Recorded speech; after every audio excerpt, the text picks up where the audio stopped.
शंतनू राजाला गंगा नदीवर फिरताना एक सुंदर तरुणी सत्यवती दिसली.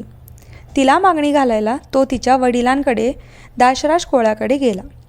दाशराजाने सांगितले की सत्यवतीचा मुलगा राजा होणार असेल तर माझी मुलगी मी तुम्हाला देईन. शंतनूला गंगापुत्र देवव्रताला राजा करायचे होते, त्यामुळे शंतनू तसाच परत आपल्या राजवाड्यात आला. पण तो उदास का आहे याचा त्याच्या मुलाने म्हणजेच देवव्रताने शोध घेतला. तेव्हा त्याला सत्यवतीबद्दल कळले. मग देवव्रत स्वतः दाशराज कोळ्याकडे आला आणि त्याने वडिलांसाठी सत्यवतीला मागणी घातली. मी राजा बनणार नाही असेही दाशराजाला सांगितले. दाशराज त्याला म्हणाला, तुझा मुलगा तुझ्यासारखाच शूर निघेल, तो माझ्या नातवाचा पराभव करून राजा होईल. तेव्हा देवव्रताने आजन्म ब्रह्मचार्याची प्रतिज्ञा केली. तेव्हा त्याला भीष्म नाव पडले.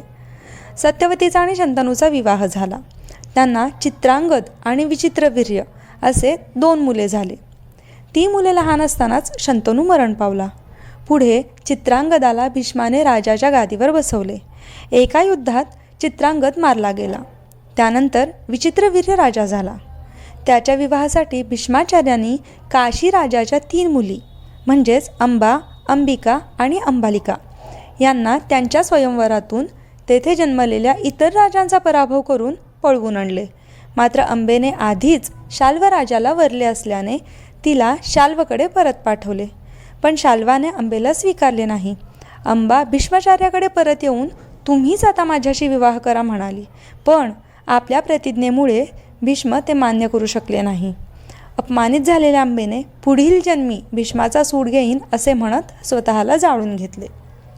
इकडे अंबिका व अंबालिका यांचा विचित्रवीर्याशी विवाह झाला, पण संतती निर्माण होण्याआधीच तो मरण पावला. आता कुरुवंशाची वेल खुंटण्याची वेळ आली होती. तेव्हा सत्यवतीला आपल्या कौमार्यात झालेल्या पुत्राची म्हणजेच महर्षी व्यासांची आठवण आली. तिने व्यासांना पाचारण केले आणि त्यांनी नियोगाने अंबिका व अंबालिकाला यांच्याकडून राजवंश निर्माण करावा म्हणून सांगितले. व्यास महान तपस्वी असल्याने त्यांचे तेज अंबिकेला व अंबालिकेला सहन न होऊन एकीने डोळे मिटून घेतले तर दुसरी निस्तेज झाली. त्यामुळे अंबिकेला जन्मांध धृतराष्ट्र मुलगा झाला, तर अंबिकेला पंडूररंगी पांडुराज मुलगा झाला. 3ऱ्या वेळी त्यांनी दासीला व्यासांकडे पाठवले.